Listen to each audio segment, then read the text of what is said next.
আসসালামু আলাইকুম সবাইকে।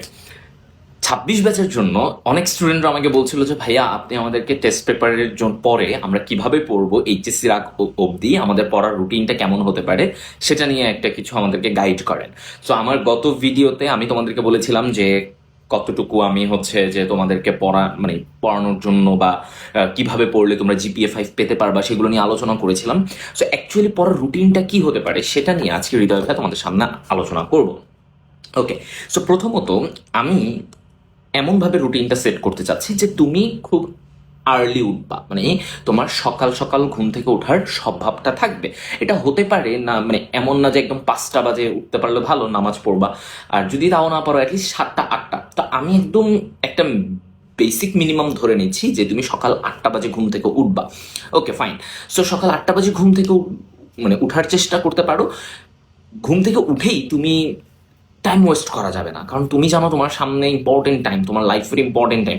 সো তুমি সকাল 8টা বাজে ঘুম থেকে উঠে ব্রেকফাস্ট করবা, হাত মুখ ধুয়ে ফ্রেশ হয়ে ব্রেকফাস্ট করে ফেলবা।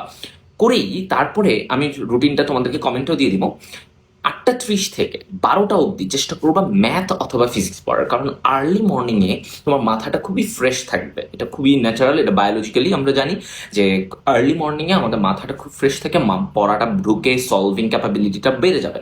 সো তুমি চেষ্টা করবা সকাল সকাল উঠেই তুমি ম্যাথ বা ফিজিক্স, যেগুলো একটু অনেক চিন্তা করা লাগে তোমার মাথার খাটায়, সেগুলো করার জন্য প্রতিদিন সকালে একটা করে ম্যাথের চ্যাপ্টার করলা, একটা করে ফিজিক্সের চ্যাপ্টার করলা, এভাবে করতে করতে দেখবা তোমার এগিয়ে যাবে।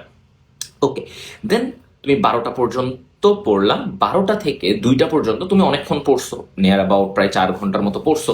ফাইন, 3-4 ঘন্টা পড়ছো। এখন তুমি 12টা থেকে 2টা পর্যন্ত তুমি নামাজ পড়বা। তুমি একটু তোমার যেটা ভালো লাগে করতে, কারো হয়তো একটু গান শুনতে ভালো লাগে, কারো হয়তো একটু রিলস একটু দেখতে ভালো লাগে, বেশি দেখা যাবে না, কারো হয়তো একটু ফ্রেন্ডের সাথে আড্ডা দিলে ভালো লাগবে। তো 12টা থেকে 2টা পর্যন্ত তুমি এই 2 ঘন্টায় নামাজ পড়বা। তুমি লাঞ্চ করে ফেলবা।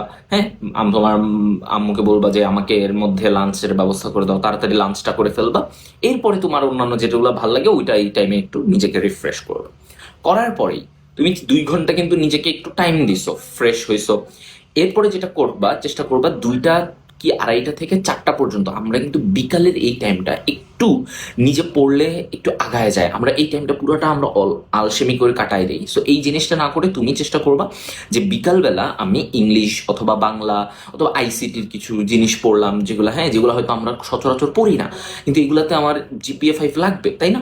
সো তুমি ইংলিশ করতে পারো, গ্রামারের কিছু রুলস দেখতে পারো, একটা টপিক শেষ করে ফেললা। সো এই 2টা থেকে 4টা বিকালের এই টাইমটা তুমি চেষ্টা করবা পড়ার জন্য। এখন বিকালের পরে যখন একটু সন্ধ্যা হয়ে যায়, 4টার পর থেকে, আসরের পর থেকে আস্তে আস্তে, এরপরে কিন্তু আমাদের আর পড়ার ইচ্ছাটা খুব একটা থাকে না, এটা ওই টাইমটা না পড়াই ভালো। সো তুমি চিন্তা করবা 4টা থেকে 6টা অবধি, এই মাগরিবে শেষ হওয়া অবধি তুমি নামাজ পড়বে, এর মাঝখানে 2 ওয়াক্ত নামাজ পড়বে, ব্রেক নিবা, একটু একটু বাইরে একটু হাঁটলা, বা তোমার অন্য কিছু ভালো লাগলো ওটা করলা, নাস্তা করলা, ঠিক আছে, একটু নিজে রিল্যাক্স হলো, 2 ঘন্টা আবার নিজেকে একটু রিফ্রেশ করো। করার পরে এবার তুমি 6:30টায় আবার বসো। 6:30টা থেকে তুমি চিন্তা রাখবে যে একদম 10টা পর্যন্ত আমি নন স্টপ এই 3.5 ঘন্টা আমি পড়াশোনা করব। এর মাঝখানে আমি কোনো কিছু করবো না, আমি 3.5 ঘন্টা পড়াশোনা করবো। কি পড়তে পারি এই টাইমটায়? বায়োলজি অথবা কেমিস্ট্রি পড়তে পারি রাতে। এটা তুমি পড়তে, তুমি চাইলে অন্য ম্যাথও পড়তে পারো, বাট এটা আমি বললাম যে তুমি যদি এভাবে রাখো যে না আমি রাতের বেলা শুধু বায়োলজি আর কেমিস্ট্রিটা পড়বো, কারণ রাতের বেলা আমি একটু মুখস্থ করব, বা আমি একটু এখানে আমার এত বেশি চিন্তা করার জায়গা নেই।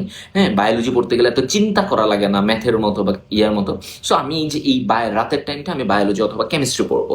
পড়ে 10টা পর্যন্ত পড়লাম, টানা 3.5 ঘন্টা পড়লে কিন্তু ব্রেইন আসলে ধরে যাবে।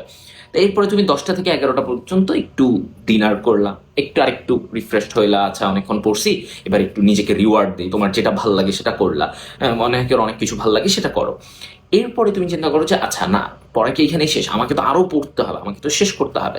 সো আমি 11টার পরে তুমি চিন্তা করলা যে 11টা থেকে 12টা বা 12:30 অবধি আমি চিন্তা রাখবো একটু রিভিশন, আমি আজকে সারাদিনে কি পড়ছি এটা আমার মনে আছে কিনা, অথবা আমার যেইটুকু টার্গেট ছিল ওটা বাকি আছে কিনা ওইটা আমি শেষ করবো।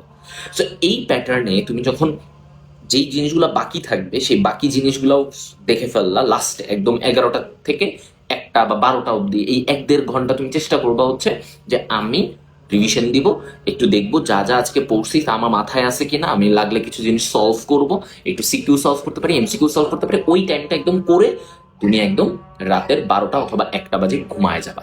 তোমার হচ্ছে এইটাই plan. So this is about the routine. আমার মনে হয়েছে যে এটা আমি তোমাদের জায়গায় থাকলে আমি এটা ফলো করতাম। এটা কমপ্লিটলি ডিফারেন্ট হতে পারে, এক একজনের এক এক রকম হতে পারে, বাট এটা আমি বললাম যে তুমি কিভাবে তোমার সারা দিনের ম্যাক্সিমাম টাইমটা ইউটিলাইজ করবে। এবং আমার রুটিন প্ল্যান অনুযায়ী আমি যেটা তোমাদেরকে বলতে পারি যে এখানে আমি প্রায় প্রতিদিন 8 থেকে 9 ঘন্টা পড়ার কথা বলেছি। ওকে, সো আর দৈনিক 8 থেকে 9 ঘন্টা পড়লে কিন্তু তোমার আর কিছুই লাগবে। সো বেস্ট অফ লাক, ইনশাল্লাহ ভালোভাবে পড়তে পারবা এবং ভালো রেজাল্ট করবা।